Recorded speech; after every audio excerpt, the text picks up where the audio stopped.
大家好，我是高姑妈。在开始之前，先订阅我的频道，我会分享更多日本新奇好玩，还有你不知道的日本哦。然后今天是2021年的9月10号，然后我已经打完那个辉瑞第2剂了，太好了。然后呢，你知道吗？日本竟然有一个斥资2400亿、耗时13年的地下神秘宫殿吗？这家地下神秘宫殿到底是为了什么而做的呢？防洪设备哦，这个防洪设备，如果呢这个大鱼哦，它活到现在，应该会非常的惊叹。那其实1993年呢，就是平成5年的时候，3月开始动工，然后到2006年才完成，等于说就做了13年。余额资金修建计划叫做 G-Trans 计划，正式名称叫首都圈外扩放水路。外扩的意思就是外城墙的意思，所以它是坐在东京的外城墙外面。那大家知道，其实东京不算是日本的首都，它所谓的东京圈呢，就是包括东京的埼玉、千叶，这个地区叫做首都圈哦。为什么要建造这个设施呢？在1993年的时候呢，其实在这之前，日本已经知道，就是平均降水量已经到了1466毫米。然后是世界城市的降水量的1倍，而首都圈包括东京、神奈川或者是埼玉、千叶县，人口大概有3000万人哦。在这种情况下，东京的疏雨系统就显得非常非常的重要。其实早在1900年，日本就颁布了旧下水道法，所以在那个时候就已经设置了污水排水道。然后在1958年呢，日本又公布新的下水道法，到2009年，日本的下水道普及率已经到了72.7%哦。那日本的垃圾分类也做得非常严格，大家都知道。所以呢，像日本这种烹饪的油污啊，是不可能可以直接倒入排水管上面的。所以在日本呢，有一种在超市有贩卖一种粉。它就是很便宜，可能几百块一个粉，然后等于说你炸完天妇罗啊、卡拉给呢，你就直接把它倒在那个废油里面，它会粘结成块，那一块你就直接丢到垃圾桶，当做可燃垃圾来处理就好了。所以其实很方便。是这种法律或行政措施为什么很慢呢？他们会想好所有的配套措施，然后包括每一个人，包括从小孩、老人，所有人都能配合这个配套措施，他们才会颁布这个法律。所以是日本就是这么周到的一个国家，所以什么事情都很慢哦。是认真的，但是也有时候真的行政效率真的慢到一个不行。日本的治水分外水和内水，那外水是大量降雨让河川湖泊的水位上升，那内水就是说短时间的暴雨引起的。那这个短期间的暴雨就是这几年常常发生，叫リラ豪雨，就是突然这样啪下。就是下个狗和猫嘛，英文来讲是这样。完整的下水道系统其实治的就是内水。接下来要说的首都圈外扩放水路，治的其实就是所谓的外水哦。那这个排水系统宛如一个神秘的地下宫殿，而且它是非常大的地下宫殿，然后是一个接着一个，它等于说地下埋了好几个这个地下宫殿，然后接着东京市内长达15700公里的地下水道，对，15700是一个什么样的概念？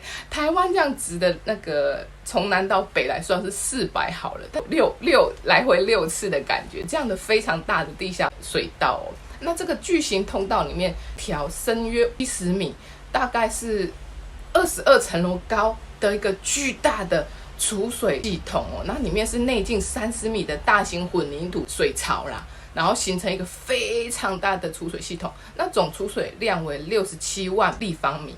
我们就可以直接看照片来看，像这样的有好几个就是埋在这个地下的。那储水系统是连接的这个抽水库，对东京湾，然后首都圈外扩放水路是对日本的首都圈达到泄洪极大作用。所以等于说东京都、千叶、埼玉啊，是全部都可以防洪的效应。然后建成1年之内呢，该区域水的房屋数量从会流到那个41544家减到245家。哇靠，这2400亿真的是花得非常的值得。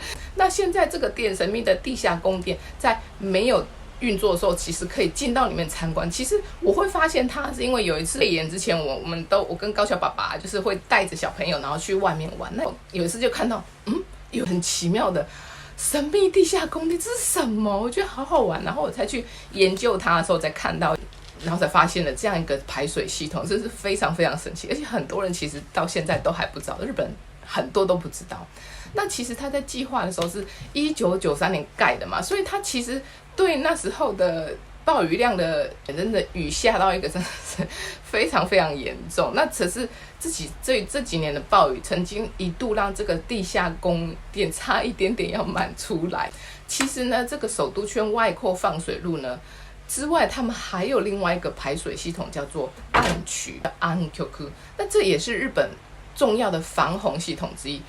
海变成陆地的，那时候有非常非常多的河川在首都圈的这种表面上。那因为这些河流呢，因为都市发展的原因呢，这些地方就变成了车站或者是道路，所以就形成了所谓这个暗渠。他们不是整个把它填满，而是它留着它的水路，然后但是在上面盖了一些大型的建筑设施。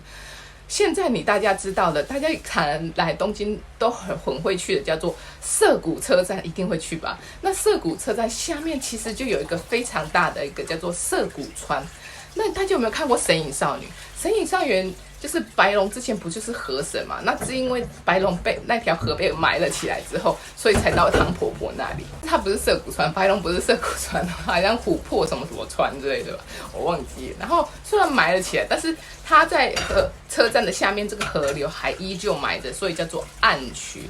保留了这些河道的作用，然后它后来会跟其他的目前现有的河道连接在一起，达到排水防洪的作用哦。平时的道路上，我们可以找到这些暗渠的痕迹哦。它其实，例如它有一些痕迹，比如说桥基、水门，还有水车基、护岸等等的，其实都可以找到。以前它其实就是一条河川的痕迹哦。那日本还有专门介绍这些暗渠的网站和书，这个水就是岸，就是看起来就是一个河川的什么什么川这样。然后还有水门，这也是就是它其实就没有把它拿掉，就让它留在那。还有这个水车，就是水车，这叫什么水车机嘛？还有就护岸，这些其实都是这边曾经是这个河的痕迹哦。然后你看它这个就是一条路的感觉。还有涩谷川啊，或河谷川，现在都已经不是河川，但是它以前都是一条河川。如果可以找这些 keyword， 也许可以找到这些之前是河川的痕迹哦。然后最主要，如果说你想去看的话，在步道桥，它其实就是也是河川，然后它也看到一些可以像河川的这些桥的一个设备这样。那下次如果大家来日本的时候，不妨可以在路上找找看有没有这样曾经是河川的一些痕迹在哦。今天就介绍到这里啦，我之后分享更多新奇好玩的事情给大家哦，不要忘记订阅我的频道，拜拜。